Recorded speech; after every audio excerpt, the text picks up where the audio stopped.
الحمد للہ رب العالمین والصلاة والسلام علی رسولہ الکریم اما بعد اعوذ باللہ من الشیطان الرجیم بسم اللہ الرحمن الرحیم لم يكن الذين كفروا من أهل الكتاب والمشركين منفكين حتى تأتيهم البينة رسول من الله يتلو صحفا مطهرة فيها كتب قيمة۔ محترم بزرگوں اور ایمانی بھائیوں، قرآن مقدس کی جس سورہ مبارکہ کی آج تفسیر ہوگی اس سے پہلے یہ جاننا چاہیے کہ آج جو مہینہ چل رہا ہے جس کو عربی کے لحاظ سے ربیع الاول کہتے ہیں، اسی ربیع الاول کے مہینے کے اندر فخر کونین، فخر موجودات، رحمت عالم صلی اللہ علیہ وسلم دنیا کے اندر تشریف لائے۔ اسی مہینے کے اندر آپ صلی اللہ علیہ وسلم اس دنیا کے اندر جس وقت تشریف لائے اس وقت کے کیا حالات تھے، تو اللہ رب العزت اس سورہ مبارکہ کے شروع کے اندر انہی حالات کو بیان فرمائیں گے، اور یہ بھی بیان فرمائیں گے کہ جناب رسول اللہ صلی اللہ علیہ وسلم کو تمام انبیاء کے آخر میں کیوں بھیجا، سب سے پہلے کیوں نہیں بھیجا یا بیچ میں کیوں نہیں بھیجا۔ تو یہ سب باتوں کا ذکر اسی سورہ مبارکہ کی تفسیر میں ہوگا۔ اللہ تعالیٰ فرماتے ہیں لم یکن الذین کفروا، نہیں تھے وہ لوگ جنہوں نے کفر کیا، من اہل الکتابی، اہل کتاب میں سے یعنی یہود اور نصارہ، والمشرکین اور مشرکین میں سے، منفکین حتی تأتیہم البینہ، منفکین باز آنے والے، یعنی اپنے جو ان کے کفر و شرک سے لت پت مذہب تھا، یعنی شرک، بدعات، خرافات جو ان کے مذہب میں داخل ہو گئی تھی، اس میں سے وہ باز آنے والے نہیں تھے۔ حتی تأتیہم البینہ، یہاں تک کہ ان کے پاس واضح حجت آ جائے۔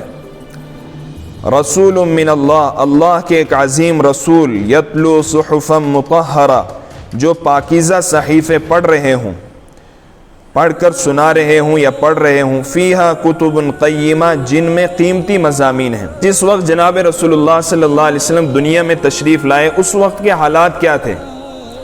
حضرت عیسیٰ علیہ السلام اور جناب رسول اللہ صلی اللہ علیہ وسلم، ان دو نبیوں کے بیچ کا جو گیپ ہے یہ بہت زیادہ ہے۔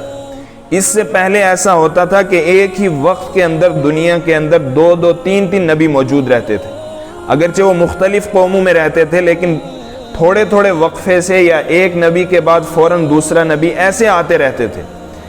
لیکن جب حضرت عیسیٰ علیہ السلام دنیا سے اللہ رب العزت نے ان کو آسمان پر اٹھا لیا، تو پھر اس کے بعد ایسا ہوا کہ جناب رسول اللہ صلی اللہ علیہ وسلم تک 500 سال سے زیادہ کا عرصہ ایسا گزر گیا جس میں کوئی نبی نہیں آیا، جس کی وجہ سے ایسا ہوا کہ دنیا کے اندر اور انسانیت سب کے سب جو ہے وہ کفر و ضلالت کے اندر، گمراہی کے اندر ایک دم پھنس گئے۔ حال یہ تھا کہ کون سی وہ برائی تھی جو اس وقت انسانوں کے اندر موجود نہیں تھی یا اس معاشرے کے اندر موجود نہیں تھی جہاں پر جناب رسول اللہ صلی اللہ علیہ وسلم کو بھیجا گیا تھا، چاہے وہ لوگ اہل کتاب ہوں۔ اہل کتاب کہتے ہیں یہودیوں کو اور عیسائیوں کو، کیونکہ یہودی حضرت موسیٰ علیہ السلام کو مانتے ہیں اور ان کے اوپر کتاب نازل ہوئی تورات، تو اس لیے ان کو کہتے ہیں اہل کتاب، یعنی کتاب والے، کہ ان کے پاس بھی کتاب ہے۔ اور عیسائی جو ہے یہ مانتے ہیں حضرت عیسیٰ علیہ السلام کو، اور حضرت عیسیٰ پر انجیل نازل ہوئی، تو ان کو بھی اہل کتاب یعنی کتاب والے، ان کے پاس بھی آسمانی کتاب تھی۔ لیکن انہوں نے کیا کیا، ان کے جو علماء تھے انہوں نے ان کتابوں کے اندر تحریف کی، رد و بدل کیا، کر کے ان کتابوں کی شکل ہی بگاڑ دی، تو یہ بھی قریب سمجھو شرک کے پہنچ چکے تھے یا مشرک ہی تھے تقریباً۔ اور ان کے علاوہ تھے مشرکین مکہ، یہ ان کے پاس کوئی کتاب نہیں تھی، لیکن یہ کہتے تھے کہ ہم حضرت ابراہیم کے دین پر ہیں، اور یہ منسوب کرتے تھے کہ ہم ان کی اولاد میں سے ہیں۔ چونکہ حضرت ابراہیم علیہ السلام کے اولاد میں دو بیٹے تھے، ایک تھے حضرت اسحاق اور دوسرے تھے حضرت اسماعیل۔ اسحاق کی اولاد سے بنی اسرائیل ہے، اور اسماعیل علیہ السلام کی اولاد سے یہ مکہ والے تھے۔ تو جناب رسول اللہ صلی اللہ علیہ وسلم بھی حضرت اسماعیل کی اولاد میں سے ہیں۔ تو یہ مشرکین مکہ، ان کے اندر ہوں یا اہل کتاب کے اندر، ان کے اندر کون سی برائی تھی جو موجود نہیں تھی؟ قتل و غارت گری ہو، زنا ہو، شراب نوشی ہو، بچیوں کو زندہ درگور کر دینا ہو، مظلوم کے اوپر ظلم ڈھانا ہو، ہر طرح کی برائی ان کے اندر موجود تھی۔ تو اس وقت ایسا تھا کہ کوئی عظیم رسول یا کوئی عظیم حجت اور دلیل ایسی ہونی چاہیے تھی کہ جس کو یہ دیکھ کر جو ہے ان برائیوں سے نکل جاتے۔ تو اسی کو اللہ تعالیٰ فرما رہے ہیں کہ یہ برائیوں کے اندر اتنے پھنس چکے تھے کہ اب کسی ایسے بینہ کہتے ہیں واضح دلیل، عظیم معجزہ، کوئی عظیم معجزہ جو ہے بھیجنے کی ضرورت تھی جس کو یہ دیکھ کر اپنی ان برائیوں سے نکل آتے۔ اور جناب رسول اللہ صلی اللہ علیہ وسلم خود معجزہ تھے، ان کی زندگی بھی معجزہ تھی۔ کیسے معجزہ تھی؟ کہ نبوت ملنے سے پہلے 40 سال آپ صلی اللہ علیہ وسلم نے نبوت کے بغیر بھی مکہ کے اندر اسی ماحول میں گزارے۔ کون سا ماحول؟ جہاں پر زنا، شراب، ظلم، قتل و غارت گری، ہر طرح کی برائی۔ لیکن جناب رسول اللہ صلی اللہ علیہ وسلم نے اسی سوسائٹی، اسی معاشرے کے اندر زندگی گزاری۔ آپ کے کردار کے اوپر، آپ کی زندگی کے اندر، آپ کی سیرت کے اوپر ایک بھی گناہ کا خفیف، یعنی خفیف کہتے ہیں ہلکا سا چھوٹا سا دھبا، وہ بھی آپ کے اوپر نہیں لگا۔ تو یہی تو عظیم معجزہ تھا۔ اللہ تعالیٰ کہہ رہے ہیں کہ ایک عظیم معجزے کی ضرورت تھی جو ان لوگوں کو برائیوں سے نکال دیتی۔ چنانچہ وہ معجزہ کیا تھا؟ رسول من اللہ، اللہ کا ایک عظیم رسول۔ وہ کیا کرتا آ کے؟ کہ یتلو صحفا مطہرہ، جو پاکیزہ صحیفے پڑھ پڑھ کر سنا رہا ہو۔ صحیفے سے مراد یہاں پر قرآن کی سورتیں ہیں، کہ اللہ تعالیٰ نے ان سورتوں کو صحیفے سے تشبیہ دی ہے کہ ان سورتوں کو پڑھ پڑھ کر ان کو سنائیں۔ اور یہ پاکیزہ کیا ہے؟ حضرت ابن عباس فرماتے ہیں کہ اس کا مطلب یہ ہے کہ قرآن مقدس کے اندر نہ تو کوئی شک ہے، نہ ہی کوئی جھوٹ ہے، اور نہ ہی کوئی نفاق اور فراڈ ہے، ایک دم سچا، پھوٹا پن نہیں ہے، ایک دم کھرا ہے۔ فیہا کتب قیمہ، اور ان صورتوں میں کیا ہے؟ کہ قیمتی مضامین ہیں، قیمتی باتیں ہیں، قیمتی احکامات ہیں، قیمتی نصیحتیں ہیں۔ اب آگے کی جو آیت ہے اس میں اللہ تعالیٰ یہ فرماتے ہیں، آگے کی 2 آیتوں میں، اب یہ معجزہ تو آ گیا جناب رسول اللہ صلی اللہ علیہ وسلم کی شکل میں، لیکن ہوا کیا کہ یہی لوگ کہ جو اہل کتاب ہیں، آپ صلی اللہ علیہ وسلم ابھی دنیا میں نہیں آئے، اس سے پہلے یہ کیا کرتے تھے کہ یہ کرتے تھے کہ یہ جناب رسول اللہ صلی اللہ علیہ وسلم کی جو صفات ان کی کتابوں میں اللہ نے ذکر کی تھی، تورات کے اندر بھی، انجیل کے اندر بھی، اللہ تعالیٰ نے نبی صلی اللہ علیہ وسلم کی صفات کو ان کتابوں میں بیان کیا تھا۔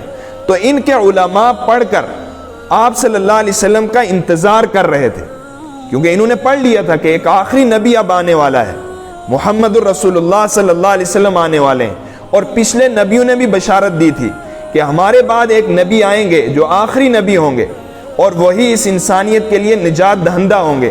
تو وہ سب کچھ کہہ کے گئے ہوئے تھے۔ تو یہ لوگ ان کتابوں میں پڑھ کے انتظار کیا کرتے تھے کہ اب وہ نبی آئیں گے، تو ان کو یقین تھا، اور یہ کہتے تھے کہ ہم جو ہی وہ آئیں گے ایمان لے آئیں گے۔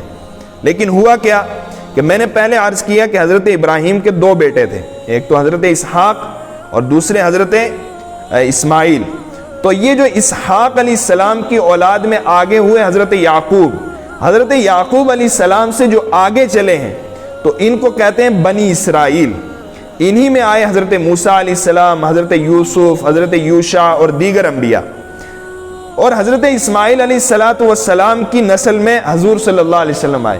تو یہ جو اہل کتاب تھے، یعنی یہ یہودی اور عیسائی، انہوں نے کتابوں میں یہ پڑھا ہوا تھا کہ نبی آنے والے ہیں، لیکن یہ سوچتے تھے کہ وہ نبی ہماری قوم میں سے ہوں گے، یعنی بنی اسرائیل میں سے ہوں گے، لیکن وہ آئے حضرت اسماعیل علیہ السلام کی اولاد میں۔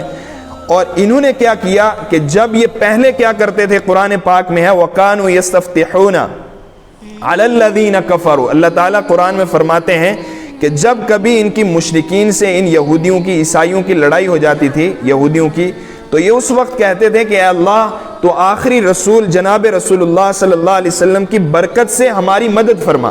وَكَانُوا يَسْتَفْتِحُونَ عَلَى الَّذِينَ كَفَرُوا، یعنی کافروں کے خلاف حضور کے واسطے سے یہ مدد مانگتے تھے، برکت سے مدد مانگا کرتے تھے، اور کافروں سے کہا کرتے تھے، ان مشرکین سے، کہ ابھی تو تم لوگ ہمارے خلاف جو ہے مقابلہ کے لیے آتے ہو، ہمارے خلاف حملہ کرتے ہو، سب کچھ کرتے ہو، لیکن ایک رسول آنے والے ہیں کہ جب وہ رسول آ جائیں گے تو پھر وہ تمہیں زیر کریں گے۔ اس وقت تو تم ہمارے خلاف لڑ رہے ہو، تو وہ تمہیں زیر کریں گے۔ کیوں؟ کیونکہ ہم ان کے ساتھ ہو جائیں گے اور مل کر تمہیں مارا کریں گے۔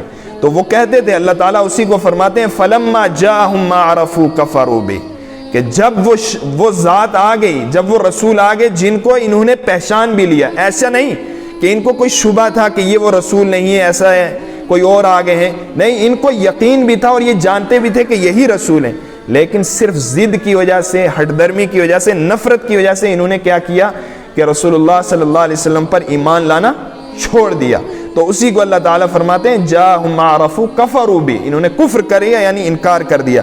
تو ان آیتوں میں اللہ تعالیٰ وہی بیان فرما رہے ہیں کہ ان یہودیوں نے اور عیسائیوں نے کیوں آپ پر ایمان نہیں لایا۔ ایسی کوئی بات نہیں تھی کہ ان لوگوں کو کوئی آپ کی نبوت میں شک تھا، نہیں، یقین تھا کہ یہی سچا نبی ہے، لیکن اس کے باوجود یہ ایمان نہیں لائے ضد کی وجہ سے۔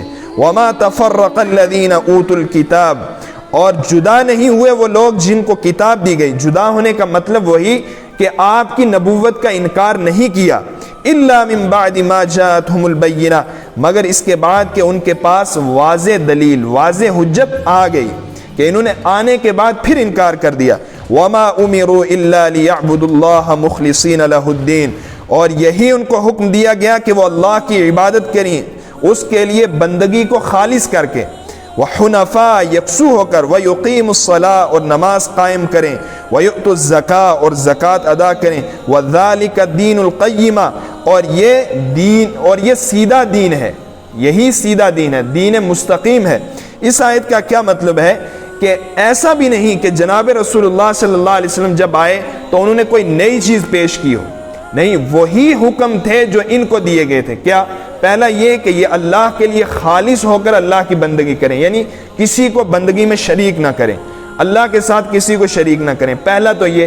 دوسرا نماز کا حکم، تیسرا زکوٰۃ کا ادا کرنا، اور یہ تمام احکامات ان کی شریعت میں بھی تھے۔ اور آگے اللہ تعالیٰ فرماتے ہیں وَذَلِكَ الدِّينُ الْقَيِّمَةُ، ان کی شریعتوں میں کیا، بلکہ شروع سے لے کر آخر تک دین اسلام ایک ہی ہے، صرف کچھ احکامات وقت کے ساتھ بدلتے رہے، باقی نماز ہے، توحید ہے، زکوٰۃ ہے، روزہ ہے، یہ چیزیں ہر دور کے اندر ہر نبی کی شریعت میں موجود رہیں، البتہ احکامات میں تھوڑا بہت فرق رہا ہے۔ تو خلاصہ یہ کہ ایک تو اللہ تعالیٰ نے نبی صلی اللہ علیہ وسلم کی دنیا کے اندر آخر میں بھیجنے کی وجہ بیان فرمائی کہ اتنا ظلم اور جہالت اتنی بڑھ گئی تھی کہ اب ہمیں سب سے بڑے رسول کو بھیجنا تھا۔ اور دوسرا یہ کہ یہ جو یہود و نصارہ ہیں، انہوں نے جو آپ کا انکار کیا وہ اس لیے نہیں کہ یہ آپ کی نبوت میں کوئی ان کو شک تھا، بلکہ شک نہیں تھا، یہ جانتے تھے کہ یہی نبی ہیں، صرف ضد کی وجہ سے، دشمنی کی وجہ سے اور عناد کی وجہ سے انہوں نے آپ صلی اللہ علیہ وسلم کی نبوت کو تسلیم نہیں کیا۔ وآخر دعوانا